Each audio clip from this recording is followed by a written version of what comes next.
It's one of the oldest forms of live entertainment in the world, but you can no longer find it along part of Toronto's waterfront. And that is why one local performer is calling for the return of busking to the Harbourfront Centre.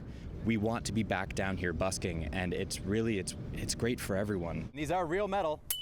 They are really sharp. From breathing fire to juggling knives, Kyle Sipkins has done it all. Kyle has been busking for 20 years, using his skills to earn a living at the Harbourfront Centre since 2015. The busker licensing program was first put on pause for 2 years because of COVID-19. And while restrictions were lifted, there has been no return date for street performers. The program stayed on pause for another 2 years while they did the construction of the new public square. And that finished in October 2023, but we're still on pause.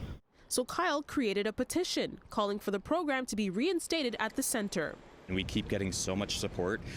We've talked to nearby BIAs, we've talked to other artistic organizations in Toronto, and we're getting more and more letters of support. The Harbourfront Centre telling CityNews the busker program has not been cancelled, but instead paused for the 2024-25 season.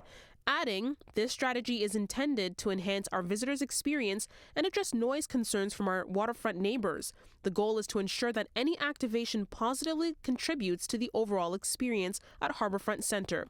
But Kyle says he has never received any noise complaints, and for buskers like him, the pause means another year without a source of income and without connecting with the waterfront community. I was so excited about riding my bike down here and doing all kinds of work, but actually for the last 4 years since I've moved here, I haven't been able to use this space at all. 1 year more feels 5 too late. Another popular spot for buskers in the city, Young Dundas Square, but it's often packed, and Kyle says it's not the most viable space. Basically, every artist who wants to busk in Toronto is fighting for one space. So the more spaces that we have, the easier it is for all of us to get the work that we need. And since there are rules in Toronto on busking, including not being allowed to perform in certain spaces without a permit, options are razor thin.